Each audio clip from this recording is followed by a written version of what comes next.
अच्छा, ऐसे न्याय नहीं हो पाएगा, भागवत से ही न्याय करें। भागवत में लिखा है कि जो बड़ा जीव होता है वो छोटे जीव को खाता है।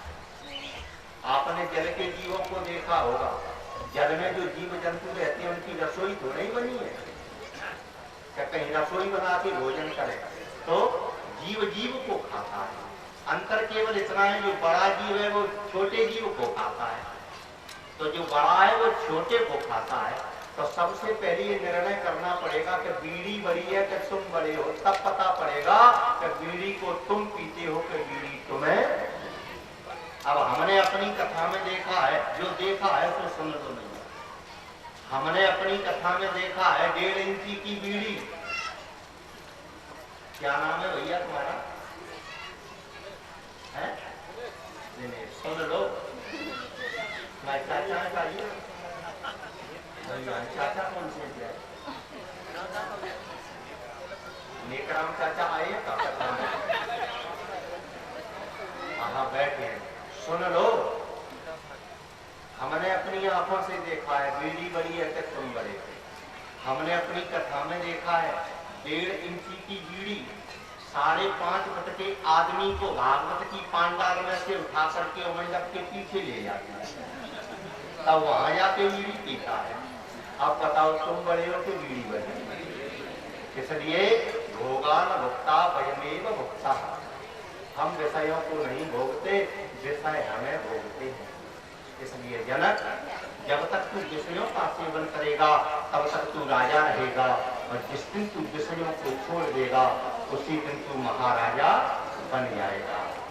और एक बात सुन ले, जो मुझ में तुझ में अंतर है। जनक जी ने हाथ जोड़ दिए, महाराज पहले ये तो बता दो तुम हो कौन?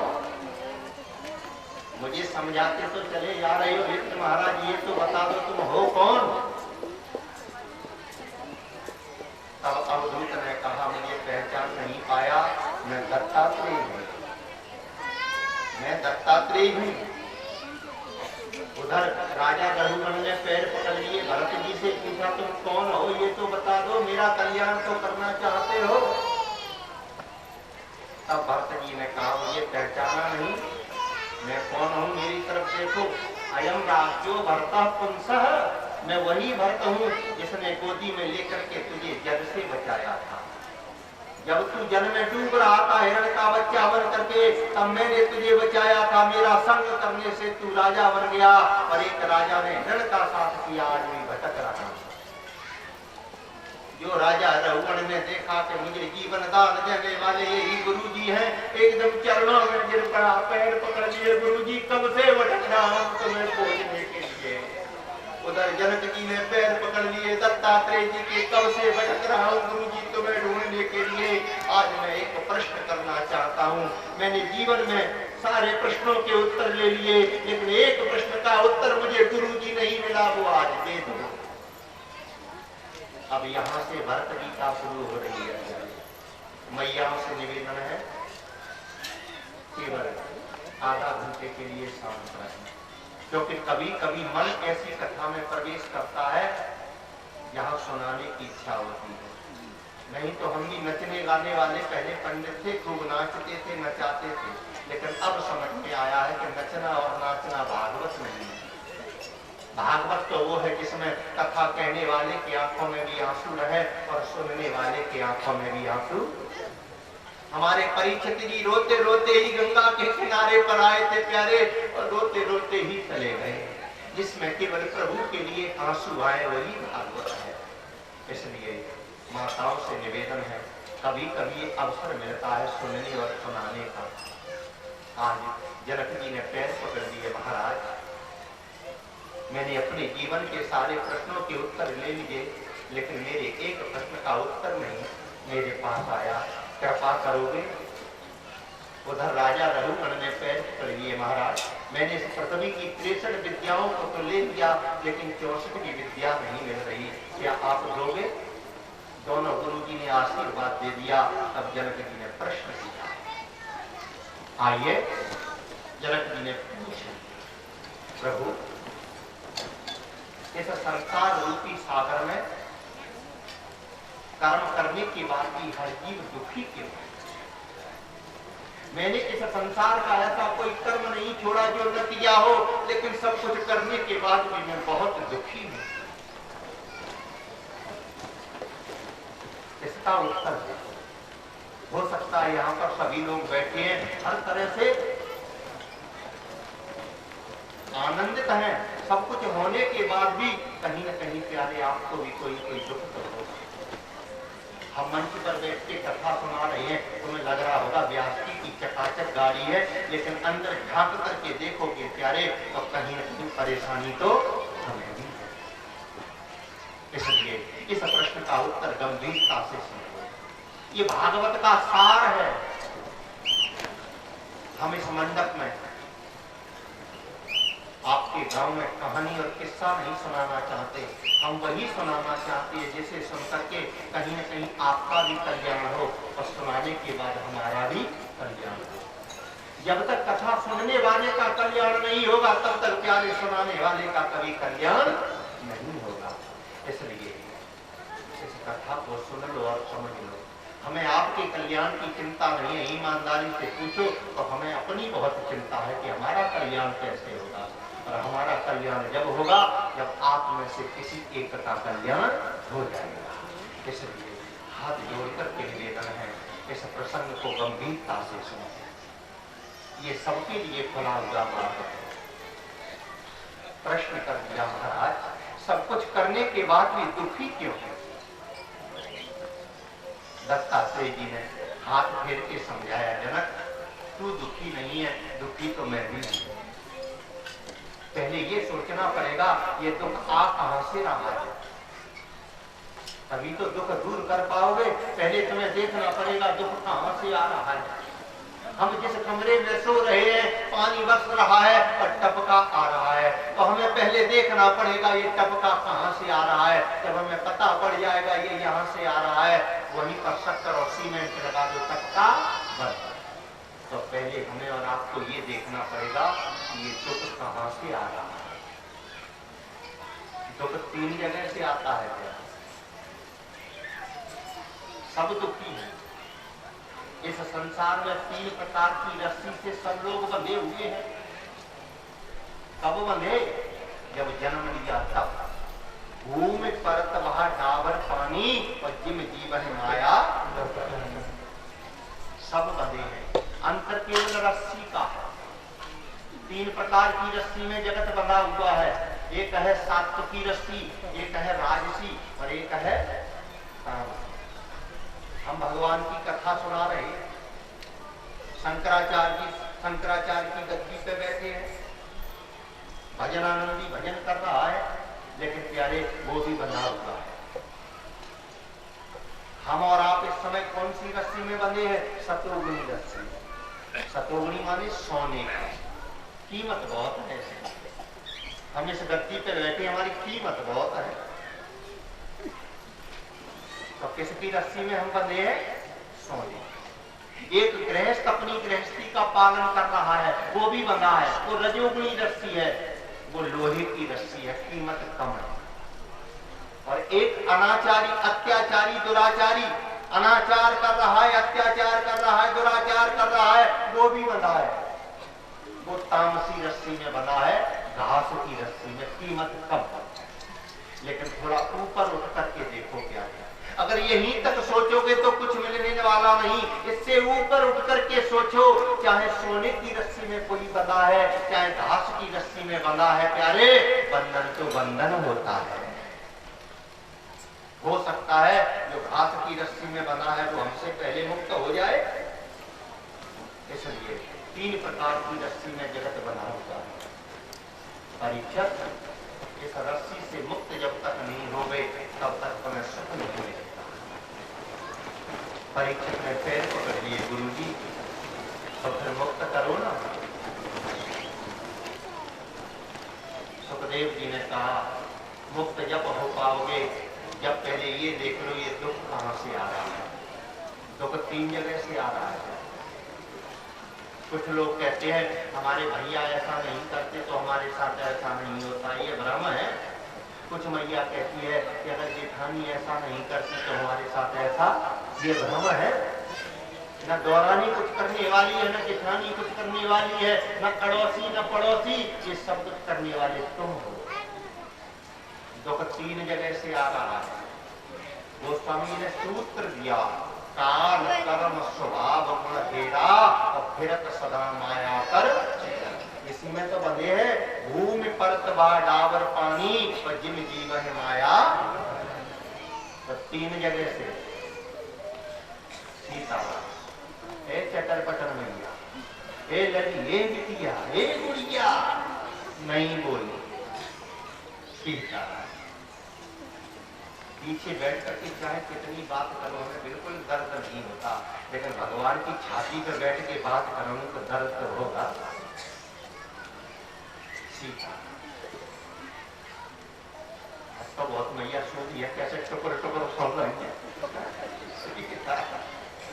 ये 3 जगह से दुख आ रहा है, काल कर्म स्वभाव।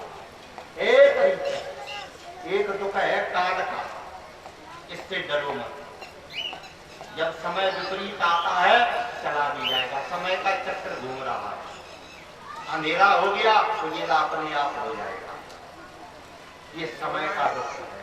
ऊधो जब टेढ़े दिन सोनो छुबत होता है माटी, मांगे भी कन पावे तब ऊधो जब टेढ़े दिन। तो ये काल समय का दुख है, घबराओ मत, चला जाएगा। एक दूसरा दुख है काल कर्म, कर्म का दुख। जैसा किया है वैसा, लेकिन भोग लोगे तो ये भी पीछा छोड़ के चला जाएगा। लेकिन प्यारे बचना है तो तीसरे दुख से बचो। अगर ये दुख तुम्हारे पास में आ गया तो दुनिया का कोई गुरु तुम्हारे से दुख को दूर नहीं कर सकता। वो दुख कौन सा है? बोले काल कर्म स्वभाव गुण घेरा। ये स्वभाव का दुख है। आपका स्वभाव कैसा पड़ गया? गोस्वामी ने कहा आपका स्वभाव कैसा है? जो काहू की सुनहि बड़ाई, जो काहू की सुनहि बड़ाई, जो काहू की सुनहि बड़ाई, जो काहू की सुनहि बड़ाई। ये स्वभाव का दुख है। जो काहू की सुनहि बड़ाई और दुखी हो जन जोड़ी आई। पड़ोसी का बेटा थानेदार बन गया तो ये रजाई लेके ओढ़े के पड़ रहे। धर्म पत्नी ने आकर पूछी का बात है कि कछु मत पूछो। अरे तो बोले चपरासी लायक नहीं है तो थानेदार बनेगा। ये स्वभाव का दुख है। जो काहू पर देखे विपत्ति और सुखी हो मानो भय। अगर किसी पे विपत्ति पड़ गई तो फूल के गुब्बारा बन गए, चलो ठीक रहे, अच्छा हुआ। अगर ऐसा तेरा स्वभाव हो गया है तो दुनिया का कोई गुरु तुझे सुखी नहीं, इसलिए पहले स्वभाव बदलना पड़ेगा। इस संसार रूपी रस्सी से छूटने के लिए पहले स्वभाव बदलना पड़ेगा। हमारे गुरुजी चिल्ला चिल्ला करके कहते हैं कि भगवान को प्राप्त करने के लिए स्थान बदलने की जरूरत नहीं है। लोग वृंदावन चले जाते हैं, मथुरा चले जाते हैं, प्रभु को प्राप्त करने के लिए स्थान बदलने की जरूरत नहीं है। अगर बदलना है तो अपनी स्थिति को बदल दो, अपने विचारों को बदल दो। आपकी स्थिति और विचार बदल जाएंगे परीक्षक, अब इस रस्सी को खोलने का अधिकार मिलता है।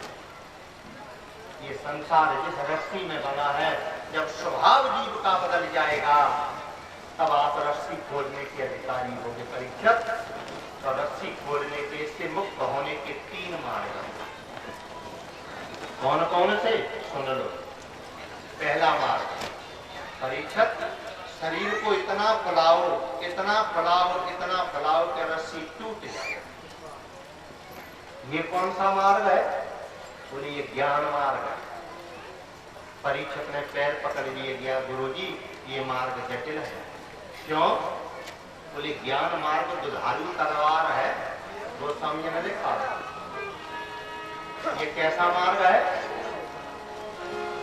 ज्ञान तो पंथ कृपाण की धारा, ज्ञान को पंथ कृपाण की धारा, ज्ञान को पंथ कृपाण की धारा, ज्ञान को पंथ कृपाण की धारा।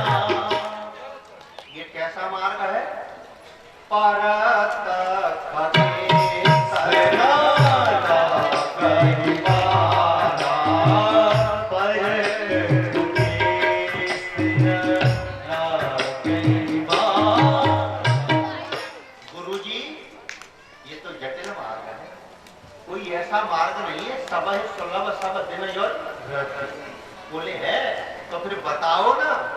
बोले फिर एक काम कर, जब जीव समझदार हो जाए तब से इस गांठ को खोलना शुरू कर दे, बुढ़ापे तक खुल ही जाएगी। पर एक ने कहा गुरुजी इसमें भी परेशानी है। सीताराम, ये बच्चे बातचीत कर रहे हैं, समझा दो। सीताराम सीताराम, गुरुजी इस मार्ग में भी परेशानी है। क्यों? बोले जब तक हमने आधी गांठ खोल पाई और तब तक मृत्यु आ गई तो हम तो बंधन में ही चले जाएंगे। ये कौन सा मार्ग है? बोले कर्म मार्ग। बोले ये भी जटिल है। कर्मान वो जीव विसंति नोक्तक। अरे गुरुजी कृपा करना है तो ढीली कृपा करो ना, ऐसी कृपा करो जिसमें सब समा जाए।